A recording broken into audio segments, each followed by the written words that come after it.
una de las maestras más queridas, la maestra María José Garrido. La maestra es licenciada, maestra y doctora en Historia por la Facultad de Filosofía y Letras de la UNAM, investigadora de tiempo completo, titular B del Instituto de Investigaciones Dr. José María Luis Mora, coordinadora de la licenciatura en Historia del mismo instituto, profesora del ITAM, autora de diversas publicaciones sobre la cultura política durante la Guerra de Independencia y el Primer Imperio Mexicano. Entre sus publicaciones más recientes destacan los libros Fiestas Cívicas Históricas en la Ciudad de México, 1765-1823, Soborno, Fraude, Cohecho, y los proyectos para evitar la manipulación electoral en las primeras elecciones del México independiente 1821-1822, publicado en 2011. Actualmente está realizando una investigación sobre la historia de la educación física y el deporte en México. Por eso y por muchas otras cosas, en nombre de la doctora Patricia Galeana, directora general de este instituto, le damos la más cordial bienvenida. Muchas gracias, doctor.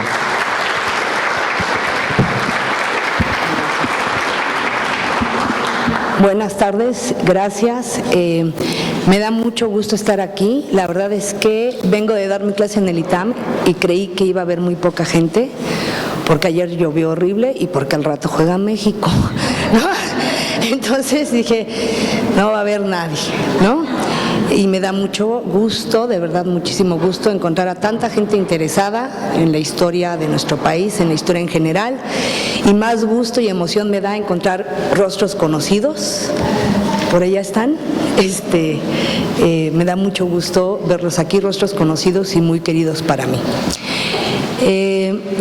Cuando me hicieron la invitación a participar en estas sesiones, y como decían ahorita hablando de los temas que he trabajado, decidí compartir con ustedes lo que he ido avanzando respecto a las mujeres en la Guerra de Independencia. Mi interés general respecto a la historia de México ha sido trabajar la cultura política durante este proceso, entendiendo por cultura política el conjunto de ideas, prácticas y creencias que inciden en las relaciones de poder en una sociedad. Y me ha interesado siempre el periodo de la Guerra de Independencia porque encuentro que nuestro país se integra o surge de ese proceso y porque muchos de las bases políticas que tenemos el día de hoy, de nuestra convivencia política, todavía se vinculan a ese proceso, ¿no? Y porque encuentro ahí muchos motivos para sentirme orgullosamente mexicana y para tener el deseo constante de acercarme a este proceso y de contribuir a difundirlo, ¿no? He trabajado fiestas cívicas históricas, es decir, las fiestas que en ese momento eran el instrumento ideal para promover una idea de comunidad política, porque no había televisión, no había medios de comunicación. Entonces, por decirles, se conmemoraba durante toda la época colonial el Día de la Conquista, ¿no? Así como conmemoramos hoy el Día de la Independencia, se conmemoraba ese día y conforme inician los cambios, se van reemplazando por otras ceremonias que tienen esta intención de promover un discurso y modelar un tipo de sociedad. He trabajado también bastante el primer proceso electoral que hubo para elegir a los diputados en el Imperio y le puse el poco honroso título, pero ni modo, me gustó, de soborno, fraude, cohecho, porque eran los términos usados por los observadores de ese proceso electoral, ¿no? Soborno, fraude, cohecho, arriba los de derecho, ¿no es cierto?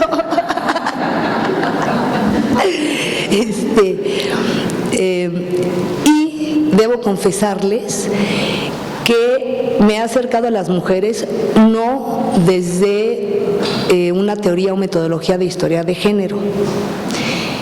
Yo hago cultura política durante la Guerra de Independencia y como soy una mujer de estos tiempos, pues sí, estoy a favor de la equidad de los géneros, pero no me considero ni me declaro una feminista en ese sentido. No estoy buscando los orígenes del feminismo en México buscando estas mujeres en la guerra de independencia. Más bien, podría decirles aquí entre nos que ellas me han buscado a mí. Al hacer mis investigaciones he ido acumulando información y la voy estructurando y voy avanzando, ¿no? Es como un tema paralelo al tema que yo realizo en cada momento, ¿no? Que ahorita estoy divertidísima haciendo la historia de los deportes, la historia del frontón durante ese periodo, ¿no? Y interesantísimo porque involucra política, economía, sociedad, educación, higiene, una distinta manera de entender el cuerpo, la vida, la muerte, todo un universo de situaciones. Ya encontré por ahí a una mujer. Ahorita les cuento de esta mujer también. Y entonces, podría decirlo así, me he ido encontrando estas historias que son muy complicadas porque generalmente los testimonios que tenemos de estas mujeres fueron escritos por los hombres. Muy pocas llegaron a escribirlos.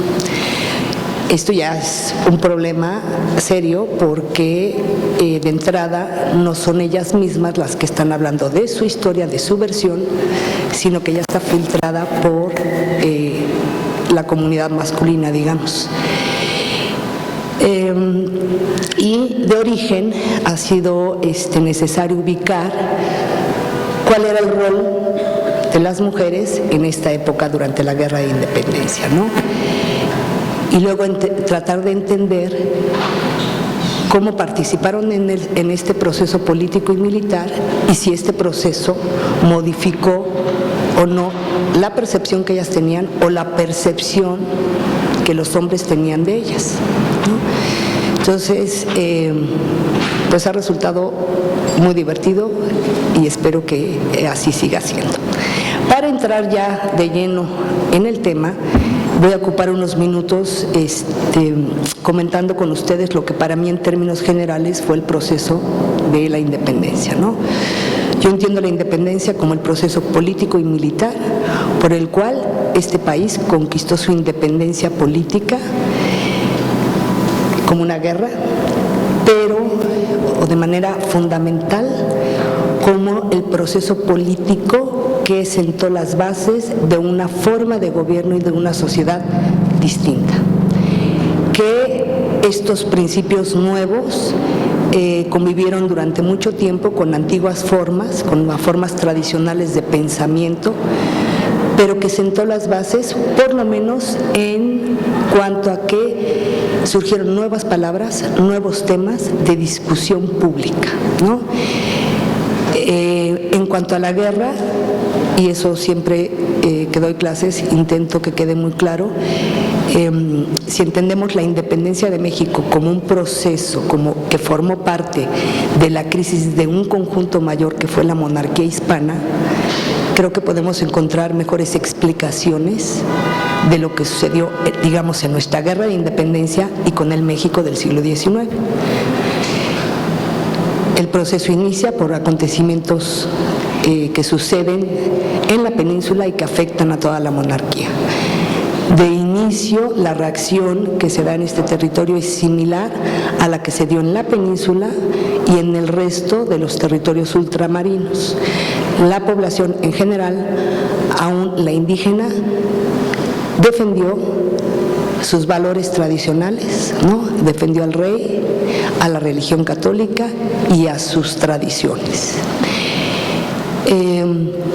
Por una serie de circunstancias que todos ustedes conocen, un golpe de Estado que se da en este territorio, etcétera, inician nuevas prácticas políticas como las conspiraciones, se discuten nuevos temas que vienen desde la península, el tema de la soberanía se discute allá y se discute aquí, y una serie de conceptos que son totalmente nuevos.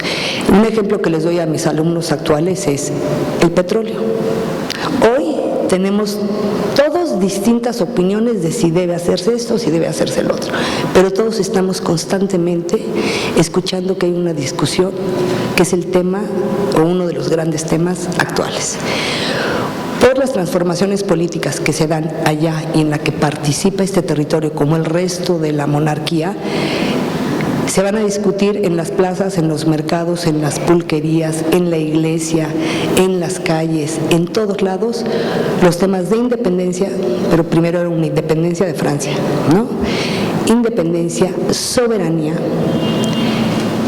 igualdad, ciudadanía, sistema representativo, es decir, una serie de división de poderes, una serie de elementos nuevos que antes no formaban parte del vocabulario, ¿no?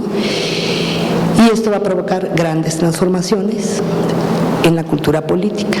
Además, los hechos de la guerra transforman también radicalmente a la sociedad.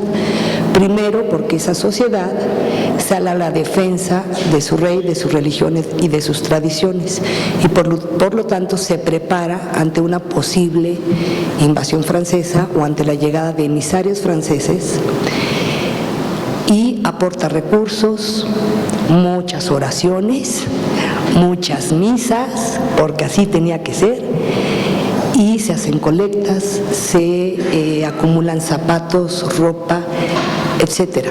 Por supuesto plata, ¿no? Pero es decir, la población común y corriente, los habitantes, hacen todo este esfuerzo, porque sienten que su vida cotidiana y su sistema de creencias está siendo amenazado. Además, cuando inicia ya el proceso de la guerra de la Nueva España con el grito de independencia y se transforma esta conspiración en una revolución popular e inicia la guerra en el territorio, las ciudades y las comunidades se ven afectadas. La guerra de independencia de México no se vivió ni con la misma intensidad en las regiones, ni con la misma posición política en las regiones. No fue un proceso generalizado, o más que generalizado, homogéneo. Hubo zonas que permanecieron, digamos, al margen, sobre todo las que estaban al norte del territorio, pero que igualmente aún esas zonas se vieron afectadas, porque el envío normal de recursos se vio restringido,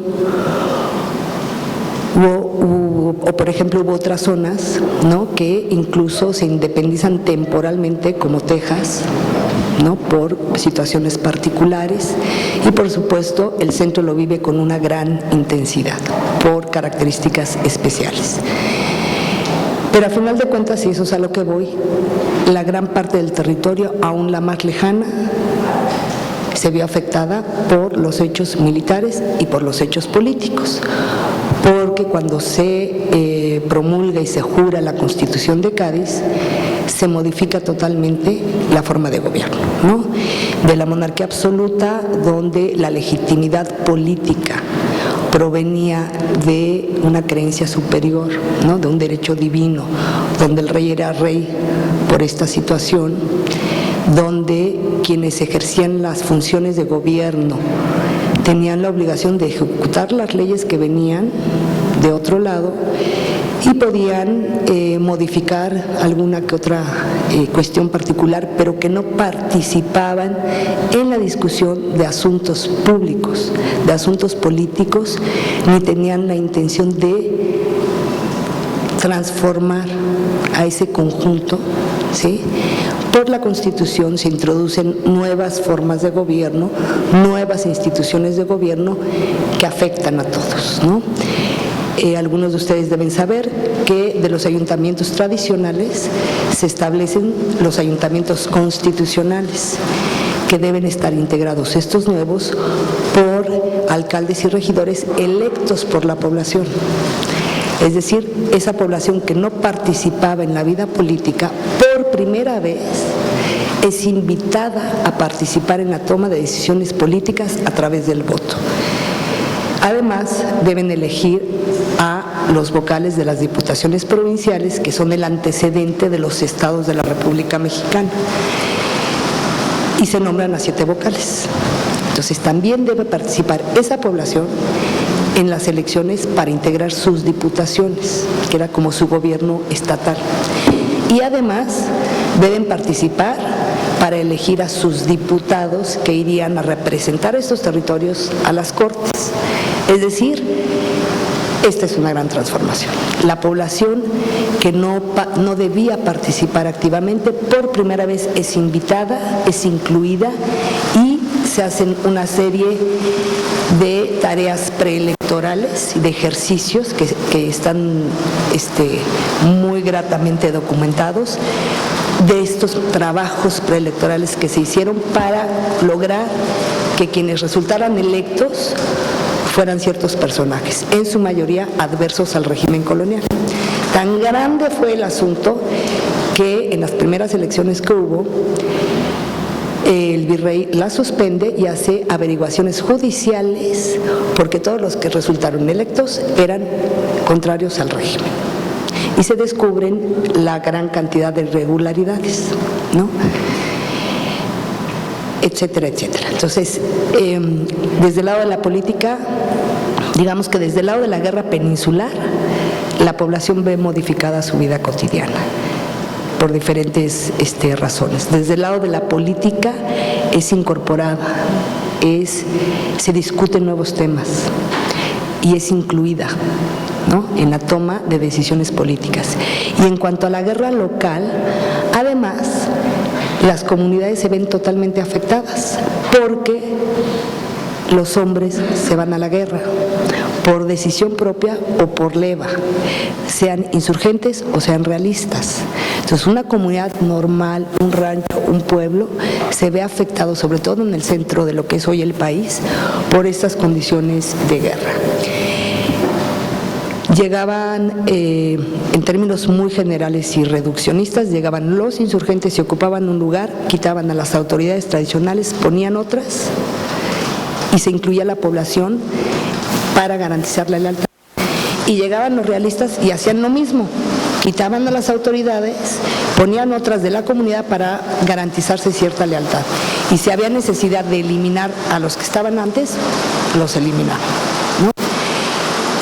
Los hombres se van a la guerra y por lo tanto quienes tienen que atender las necesidades básicas empiezan a ser las mujeres.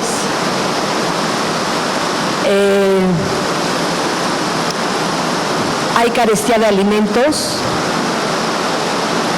hay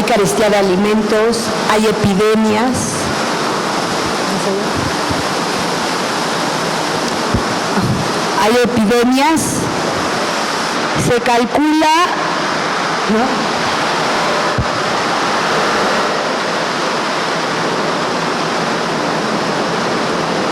ahora sí.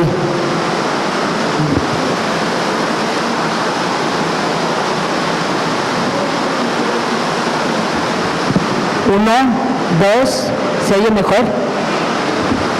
Bueno, por estas circunstancias... ¿Perdón? Sí. Por estas circunstancias de la guerra, hay carestía de alimentos, alza de precios, epidemias. Se calcula que murieron alrededor de 600,000 personas, muchísimos, para más o menos los 6 millones de habitantes. Y en fin, la vida cotidiana se ve totalmente transformada por una guerra en la península, una guerra local y por una radical transformación de la vida política. Si además le sumamos la labor de los insurgentes por promover y divulgar sus proyectos políticos, es un momento muy particular, es un momento de efervescencia política. ¿Ok? Bueno, dicho esto, ¿qué sucede con las mujeres durante la Guerra de Independencia? La geografía que se ha ocupado de las mujeres con este sesgo feminista, que es hay muy poco material, ha tratado de señalar más bien como negativo el que las mujeres en esa sociedad tuvieran como únicas posibilidades de desarrollo, diríamos hoy, el hogar o el claustro. Yo voy encontrando y voy proponiendo que por lo menos reconsideremos ese lugar. El día de hoy lo normal es que una mujer nos digan que nada más podemos estar en nuestra casa, pues sí, nos parece un desatino. Pero en esa sociedad no era una tarea menor entregar a la mujer la reproducción de los valores, no familiares, sino sociales y políticos. Es decir, si no vemos con una mirada anacrónica, con los conceptos del presente, a esa sociedad colonial, podemos considerar que, obvio, en el día de hoy estamos en otro lado, pero que en esa sociedad no era una tarea menor. La mujer debía reproducir a esos habitantes, con esos valores. La gente no iba a las escuelas, el analfabetismo era altísimo, no había medios de comunicación, por lo tanto, ese rol era muy importante, ¿ok? Y lo digo, insisto, de esta manera: si buscamos los orígenes del feminismo en esa época, vamos a encontrar una que otra mujer que se salió de su modelo y vamos a censurar y a señalar que la mujer solo podía desarrollarse en la casa. Pero si entendemos a esa sociedad, ubicamos el valor que tenía la mujer y que adquirió durante la guerra. Por lo tanto, las mujeres no podían participar en la política, no estaba vedado para ellas la palabra verbal o escrita, sino que más bien estaban dedicadas a ese campo, pero era un campo valioso. Cuando inicia la guerra, las mujeres de estas comunidades, muchas, deciden participar como miembros de su comunidad en los hechos. Es decir, yo no puedo afirmar que las mujeres que se tienen localizadas hayan participado todas con una conciencia de género y con una conciencia plena de los asuntos políticos. Yo propongo que de origen lo que las involucra en la guerra es este dislocamiento de su sociedad, el hecho de que los hombres de su comunidad se hayan visto obligados o hayan decidido irse a la guerra y que las mujeres hayan tenido que entrar a cumplir otras funciones y a defender a su propia comunidad. Que no hubiera recursos, que no hubiera alimentos, que no hubiera comunicaciones, que se hubieran llevado a su novio, a su marido, a su papá, a su hijo, o que estos familiares hayan decidido integrarse a la insurgencia, es lo primero que moviliza la participación de muchas mujeres. Tenemos documentadas sus acciones. Las mujeres que optaron por la insurgencia participaron, hubo quienes hasta comandaron un pequeño ejército, hubo mujeres que desarrollaron tareas muy valiosas para el esfuerzo bélico, como ser enfermeras en los improvisados hospitales, alimentar a los soldados, ser espías, dar información incorrecta a los realistas, y algunas incluso, esto lo dice Carlos María de Bustamante y es un poco cochino pero es real, contribuyeron, por ejemplo, enfriando los cañones en la guerra, y para esto las mujeres hacían pipí en una, digamos, cubeta, y esto se usaba para enfriar el cañón, ¿no? Esto, por ejemplo, Bustamante lo destaca como una acción fundamental para el esfuerzo bélico, porque sin estas acciones el cañón no hubiera funcionado. Hubo mujeres que aportaron recursos, mujeres que escondieron soldados insurgentes, mujeres que contribuyeron a que se construyeran imprentas, es decir, Muchas se involucraron y sus acciones sí incidieron en el esfuerzo bélico. De las realistas sabemos bastante menos. El dato más conocido es el de las patriotas marianas, que se organizaron para proteger a la Virgen de los Remedios, que estaba asociada con los realistas, y organizaron rezos diarios para que concluyera la guerra de manera favorable a los realistas, y que con el tiempo pagaban a otras mujeres para que fueran a rezar. Pero de ellas digamos que sabemos menos. Tenemos documentados casos de mujeres a las que se les acusó de infidencia, a quienes se les siguió un proceso judicial de acuerdo a los criterios de la época, y muchas que fueron sentenciadas. Hubo en particular 4 casos de mujeres embarazadas a las que se les sentenció a muerte y que por estar embarazadas se les perdonó la vida.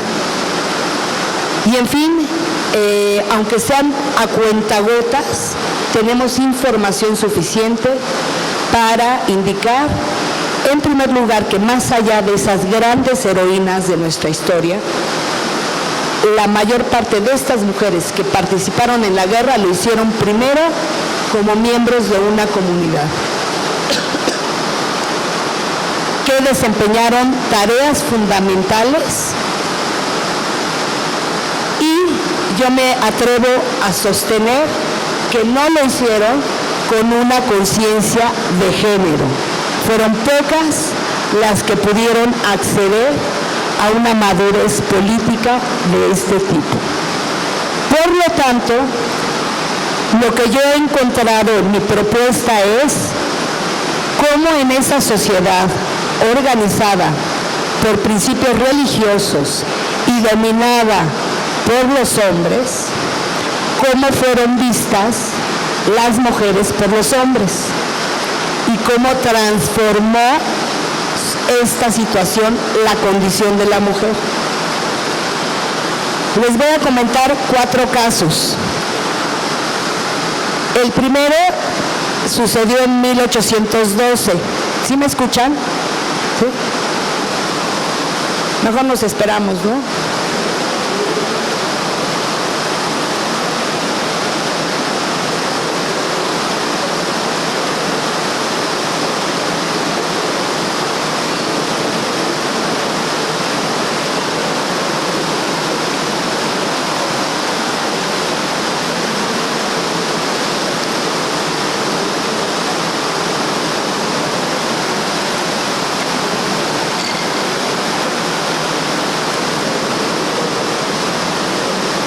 Bueno, ahorita que bajó, voy a seguir.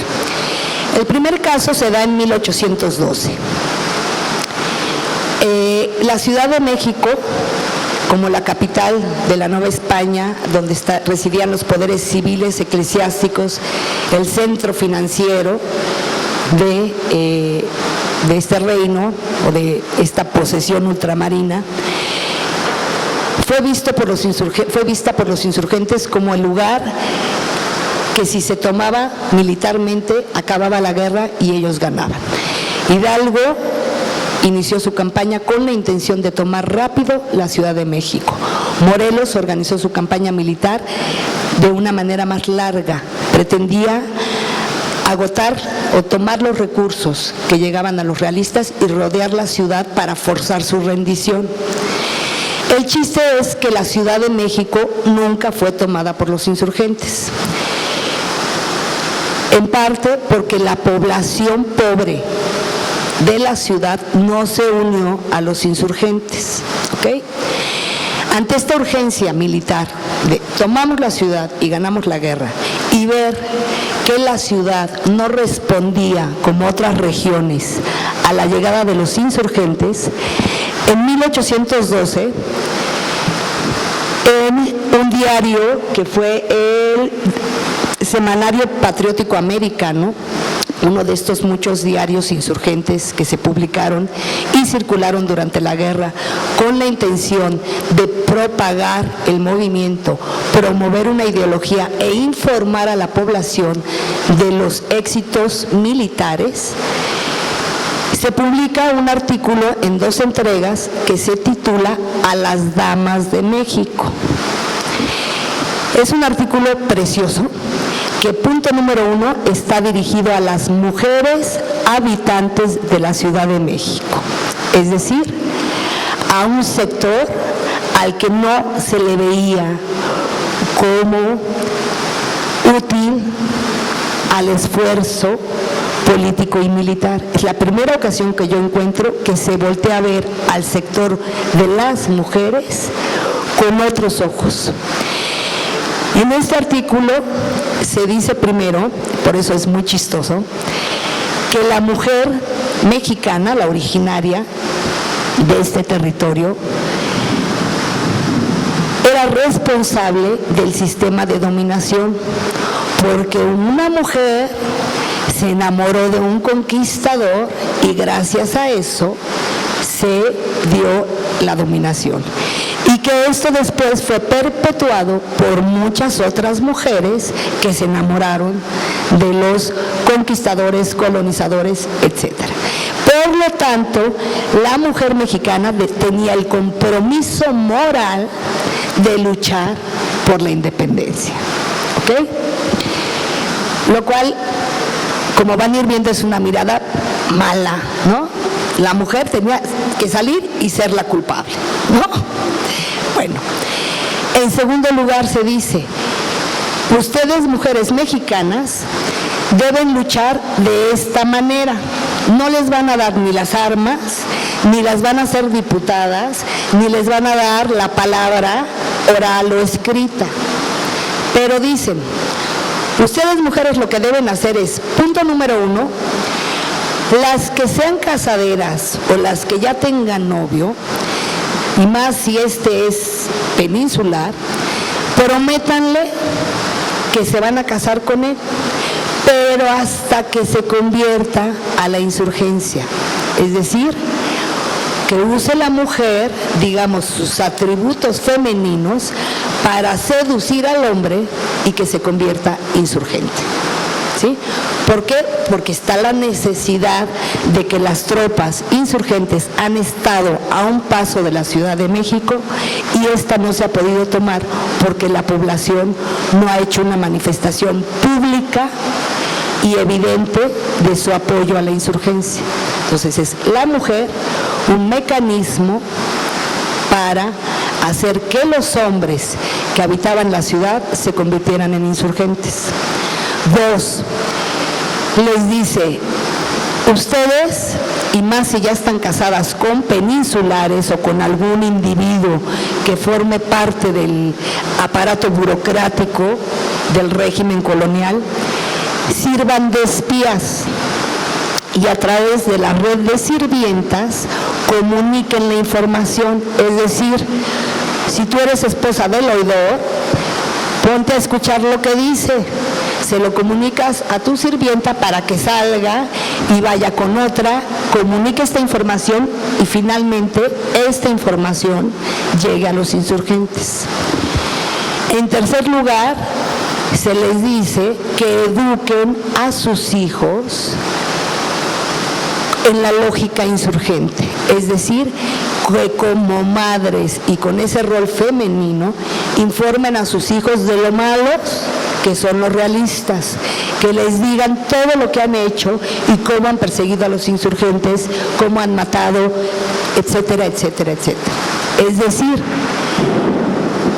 digamos que en términos de ese rol muy femenino para esa época, desde el hogar, que la mujer use esas habilidades o esos atributos que tiene a favor de la insurgencia.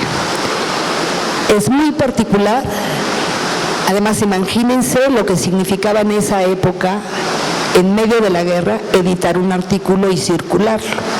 Es muy importante que se hayan dado el tiempo, el interés para hacer un artículo dedicado, dirigido a las mujeres y con esta intención de sumarlas a la insurgencia desde el lugar que consideraban ellas podían trabajar, ¿no?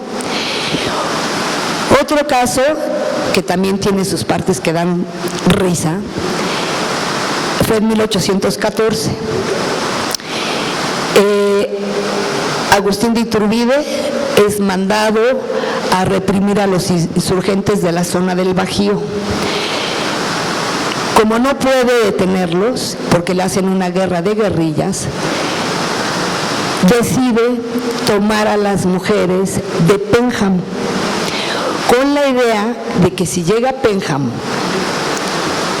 y toma a las mujeres que alimentaban a las guerrillas que estaban por ahí, que daban informaciones incorrectas y que estaban a final de cuentas como miembros de una comunidad ayudando a los insurgentes, piensa que si las detiene, los insurgentes se van a rendir y que entonces él va a ganar esa batalla. Como estaba verdaderamente enfurecido porque llevaba meses buscándolos y no podía derrotarlos, decide entonces entrar en Pénjamo y en otra hacienda cercana y encarceló, se llevó aproximadamente 300 mujeres que fueron maltratadas, fueron encarceladas en Irapuato y en Guanajuato, en las casas de recogidas de esos lugares, que estas casas habían surgido en el siglo XVI como lugares para recluir a mujeres que transgredían las normas, para mujeres blancas, españolas y después criollas. Y después, durante la guerra, se convierten estos lugares en lugares de reclusión de actividad política de las mujeres. Entonces, estas 300 mujeres que caminaron leguas, que fueron maltratadas, insultadas por los soldados, etcétera, etcétera. Hay testimonios de una de ellas muy triste en donde dice que perdió a su hijo porque la llevaron a la fuerza y no pudo ir por su hijo, ¿no? Son encarceladas en condiciones insalubres, mal alimentadas y aún en una condición de guerra como esta, no se les sigue el proceso judicial propio de la guerra. Es decir, no se les acusa de un delito claro, no se les pone un defensor, no se les da oportunidad a que se defiendan. Entonces, estas mujeres estuvieron 2 años encerradas con estas características y por estas razones. Y hubo un cura, el cura Lavarrieta, que era amigo de Miguel Hidalgo, que se acercó a ayudarlas. Y entonces el cura, abogando por ellas, sostuvo ante la autoridad que estas mujeres que estaban encarceladas porque eran esposas, novias, amantes, hijas, primas o amigas de un insurgente, eran inocentes, porque como no pensaban, no podían tomar una decisión política y ayudarlos en los hechos militares, que por lo tanto eran inocentes, ¿no? Esta es la opinión del que los defiende, o sea, poco favor les hizo, ¿ok? La autoridad, ¿qué fue lo que dijo? No hubo proceso, pero sí hubo intercambio de comunicaciones. La autoridad dijo que las mujeres eran muy peligrosas porque efectivamente ayudaban a los insurgentes, pero que además, y hubo casos particulares, seducían con sus atributos femeninos a los hombres. Y el caso que resalta todavía más fue el de una mujer que se llamaba Bernarda, que también la detuvieron en la zona, no con este conjunto de 300 mujeres, pero sí en una circunstancia similar y en un momento muy cercano, a la que se le sentenció, y el delito fue el de seducción. y el delito de seducción tenía que ver con seducir, con convencer al otro para que cambiara de bando y se volviera insurgente. Pero se afirma que esa mujer era tan bonita que era en extremo peligrosa, porque tenía muchas herramientas para seducir a los hombres, ¿no? Y así como hay otros casos, ¿no? En 1811, nada más así para comentar, Mariana Rodríguez del Toro de Lazarín, en la Ciudad de México, participaba en una conspiración contra el virrey Venegas y se supone que iba a la Alameda en su carruaje, muy guapa, muy arregladita, le hablaba a los soldados realistas, entraban siendo realistas y salían convencidos de insurgentes, ¿no? ¿Quién sabe qué mañas tendría? Hay muchos otros casos de mujeres a las que se les acusó porque iban a las cantinas o a las pulquerías, empezaban a platicar con los otros y los convencían, ¿no? Hubo muchos casos de estos, digo, dentro del limitado conjunto de documentos que tenemos para poder aproximarnos a las mujeres. Entonces, quien las defiende dice no piensan, y quien las ataca deslegitima o resta la capacidad intelectual y la decisión política de una mujer y dice que lo único que pueden hacer es usar sus atributos femeninos, ¿no? Entonces les va muy mal por cualquiera de los dos lados. Y para colmo, los insurgentes, estos que perseguía Iturbide, no se rindieron, ¿no? Al revés, mucho más enojados, salieron a quemar haciendas y a hacer una bola de situaciones. Y las mujeres, 2 años después, cuando pueden, a través de 2 de ellas, dar su opinión, dicen que lo peor del caso es que después de 2 años, sus hombres ya tendrían otras parejas. Entonces, su situación fue terrible por el que las defiende, por el que las juzga, por ellas mismas, y haciendo una valoración, pues, más bien qué pasaba, que los hombres no podían considerar que la mujer podía hacer otras cosas o encasillarla en solo esto, ¿no? Finalmente salieron, en 17 fueron liberadas y es uno de los argumentos recurrentes que se dan para demostrar la crueldad de Iturbide.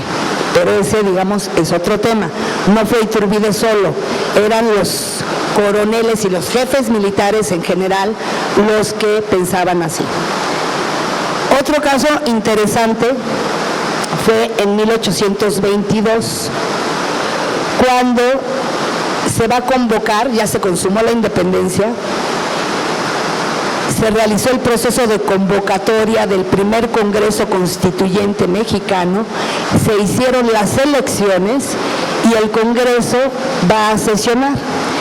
Mientras está todo este proceso, que es muy interesante,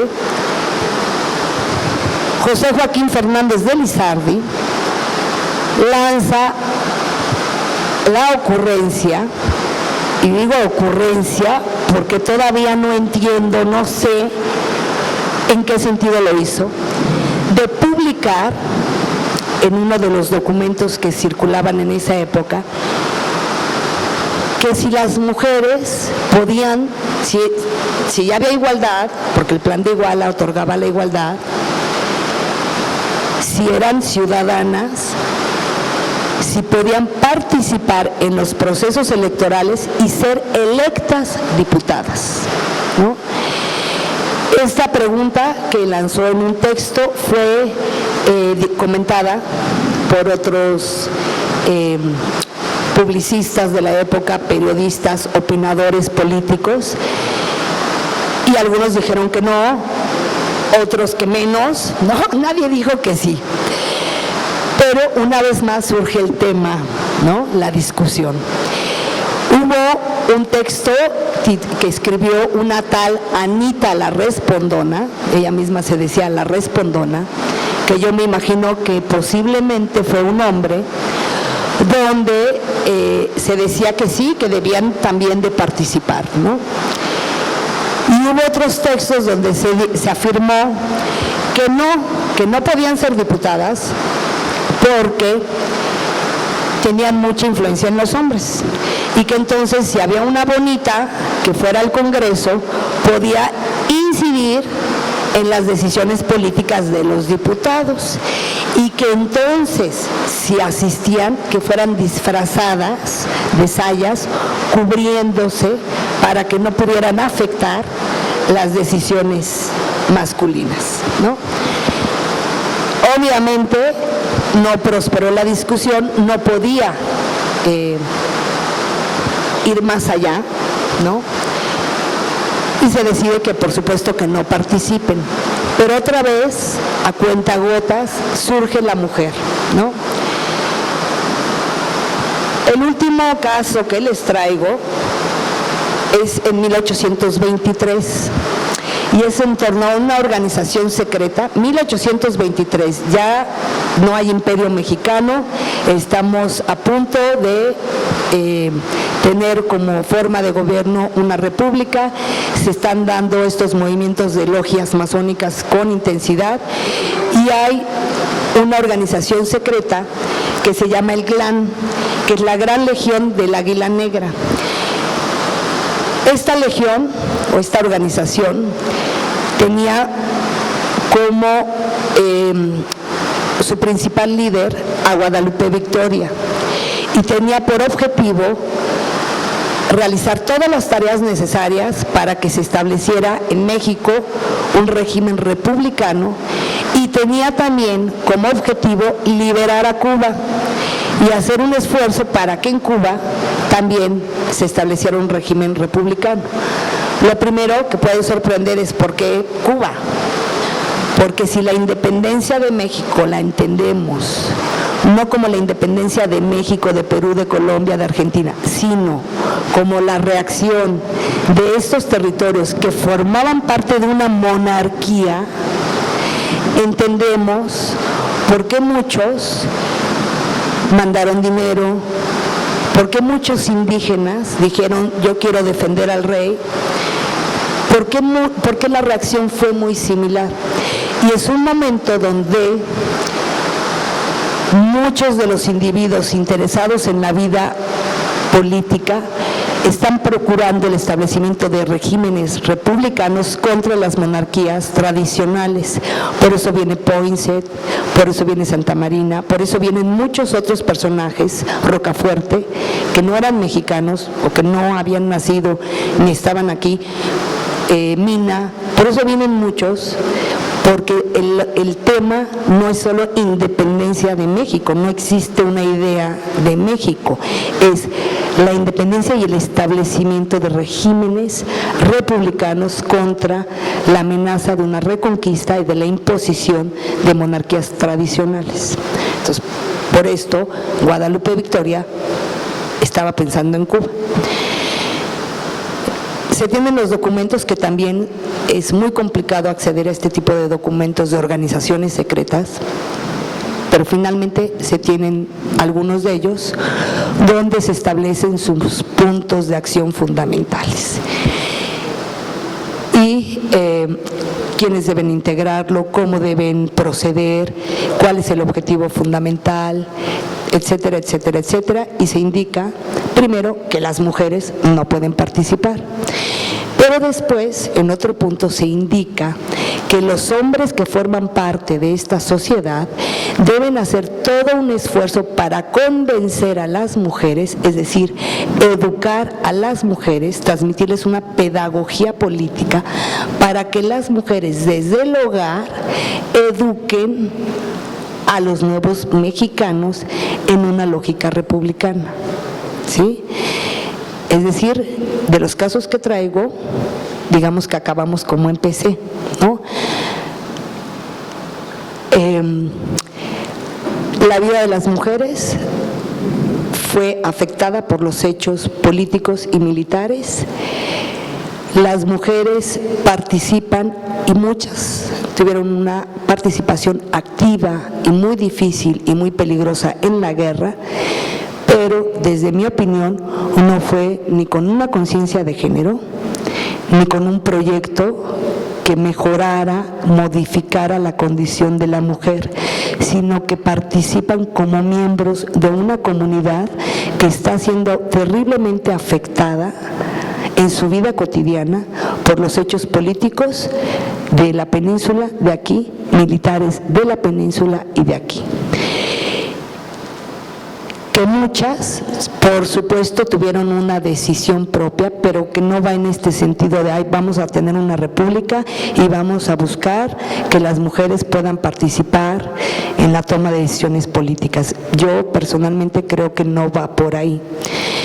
Creo que estaban en la lógica de participar desde el rol femenino, pero cumpliendo una tarea que entonces era fundamental, que si hoy es importante, entonces era considerada como la esencial, que era la reproducción de una sociedad.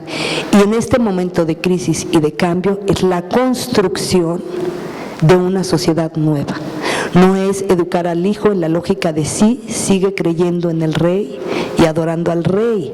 Es la gran misión de educar a esos nuevos habitantes en la lógica de somos una comunidad política independiente que encuentra las bases de su legitimidad política en otro lugar. Me parece anacrónico pensar o exigir que se les dieran roles diferentes, que ellas buscaran roles diferentes, aunque muchas sí se salieron totalmente de la norma y lo realizaron. Y finalmente, y por supuesto, sí es muy divertido acercarse a esos testimonios y mueve a risa, pues estas situaciones, ¿no? De que se argumente que no pueden o no pudieron tomar decisiones políticas porque no eran sujetos pensantes, ¿no? O que lo que la mujer podía hacer se limitaba a usar o estar en la casa o usar sus atributos femeninos, ¿no? Y sin embargo son muchas las acciones y muchas las denuncias en este sentido. Y finalmente, considerar que el rol que se les da, la función que se les da, eso hacen los que publican el artículo de las Damas de México, eso hacen los de esta organización, es que la mujer transmita una pedagogía, enseñe desde su tarea fundamental en el rol femenino, enseñe a la población aporte una nueva educación y construya un habitante diferente.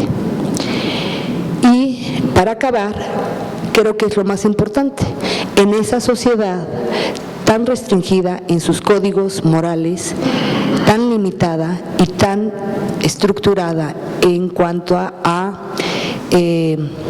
la toma de decisiones del hombre hacia la mujer, me parece fundamental que se les incluya en la discusión, que se les voltee a ver, dándoles un lugar en la guerra y discutiendo por lo pronto si pueden o no pueden participar en la toma de decisiones políticas. Creo que en cuanto a las mujeres, la guerra de independencia, estos años de guerra de independencia, eso es lo que aporta, que esa sociedad, algo se movió en esa sociedad, que fueron vistas por quien organizaba y estructuraba esa vida política y cotidiana. Y que será mucho tiempo después, y por el esfuerzo de los dos géneros, que se arribe a otras posturas, ¿no? A otras posiciones políticas y a otras ideologías, pero que por lo pronto, más allá de las grandes heroínas, que por supuesto son apreciadas, el conjunto de las mujeres que habitaban este territorio participaron, se vieron afectadas y lucharon como miembros de una comunidad y para acabar o reafirmar, fueron vistas como sujetos políticos, no en igualdad, pero fueron vistas por primera vez como sujetos políticos que algo podían aportar a un proyecto de nación nuevo y distinto que se estaba construyendo. Pues eso es todo. Muchas gracias. Déjame decir algo. Nada más para no quedarme picada, esto de las mujeres y el deporte, encontré una mujer maravillosa también que se llamaba en 1800, no me acuerdo, 1808, 1814 por ahí, se llamaba Gregoria Piedras, alias La Macho, ¿no? Le decían La Macho, porque era una mujer que se vestía de hombre, ¿no? Traficaba con hostias consagradas, entraba a la iglesia, le daban la hostia, se la guardaba y las vendía. Estuvo encarcelada 8 años y uno de los argumentos, de los testimonios que más sirvió para encarcelarla fue que le gustaba jugar al frontón. Jugaba a la pelota vestida de hombre y jugaba a la pelota en una sociedad donde la mujer todavía ni quería ni debía hacer mucho ejercicio, y menos si se apostaba, y era una conducta totalmente masculina, ¿no? Entonces, uno de los argumentos es, y mírenla, le gusta jugar a la pelota, ¿no? No me quería quedar con ese dato. Gracias.